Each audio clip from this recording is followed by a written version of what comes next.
inflation numbers, they are out, and the numbers are a complete disaster for our economy.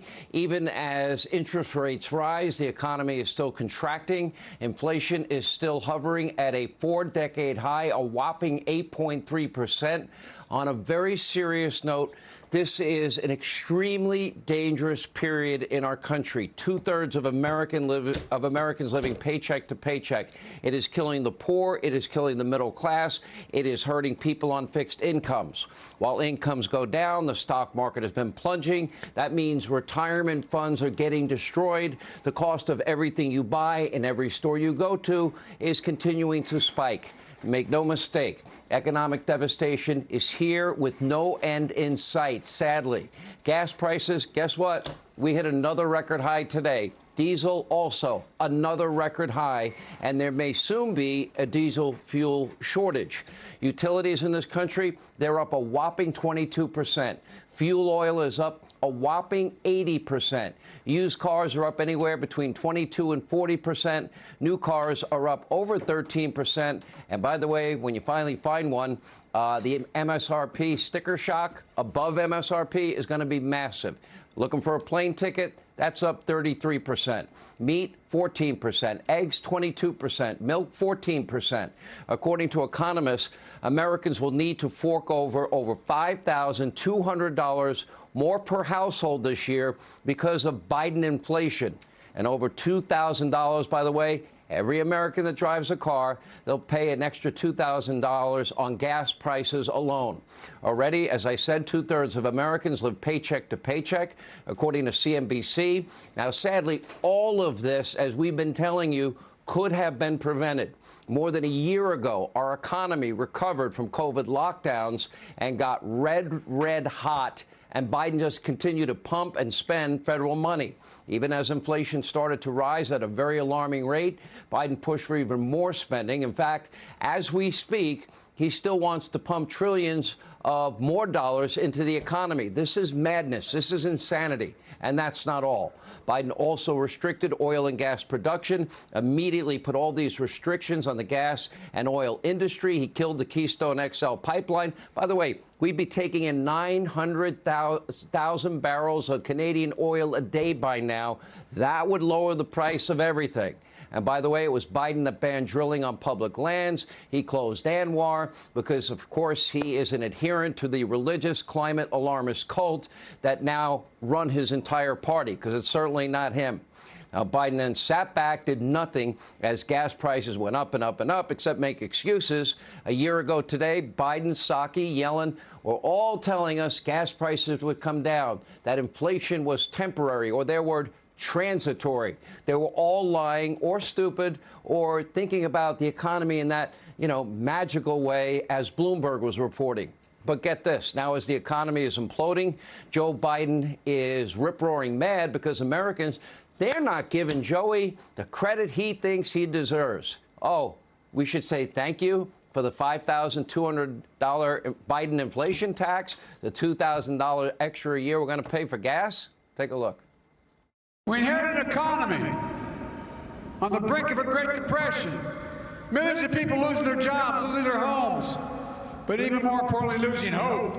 Remember those long lines you'd see on the television? People lining up in all kinds of vehicles just to get a box of food in their trunk. How quickly we forget. People were hurting. And what did the MAGA crowd want to do? Forget it. Forget it.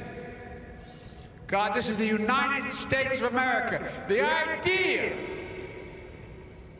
that people would have to wait in line an hour, hour and a half to get a box of food in their trunk.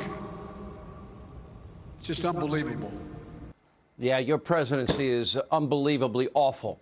Now, while Biden is worried about getting the credit he deserves, millions of Americans are now worried about how they're going to feed their children, and I mean literally, and pay their rent and pay their mortgages. As we speak, a nationwide shortage of baby formula now is causing panic, rightly so, among parents, as one New York Times report reads, quote, a baby formula shortage now leaves desperate parents searching for food.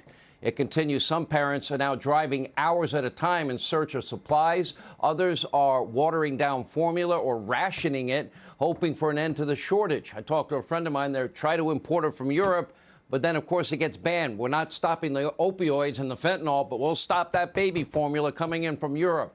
This is an urgent crisis. The Biden administration obviously doesn't care. They have no clue what to do. Aboard Air Force One earlier today, Biden's new press secretary actually laughed when a reporter asked about the ongoing shortage. Not sure what's so funny here. I'll let you decide. Is this turning point on the formula issue at the White House? You mentioned the White House is involved.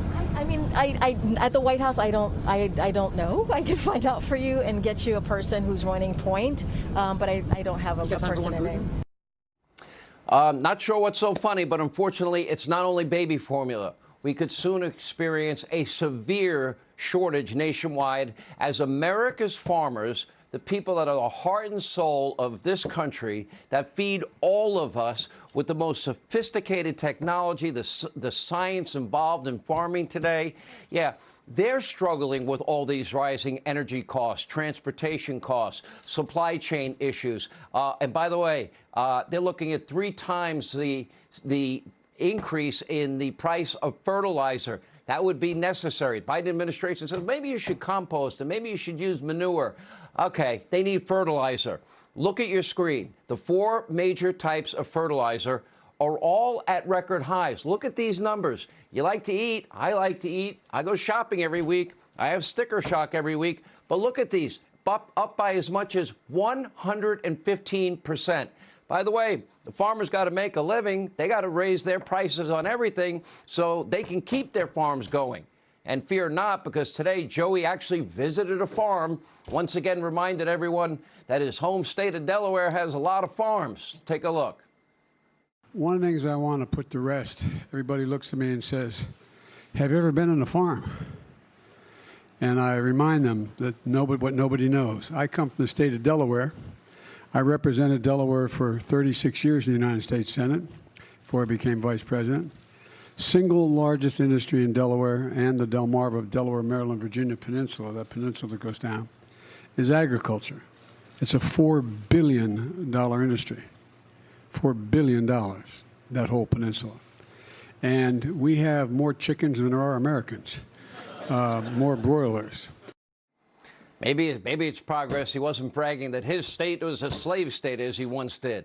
Now, of course, Biden has never worked as a farmer in the past several decades. He hasn't held any real job outside of government, and maybe, just maybe, that's a big part of the problem.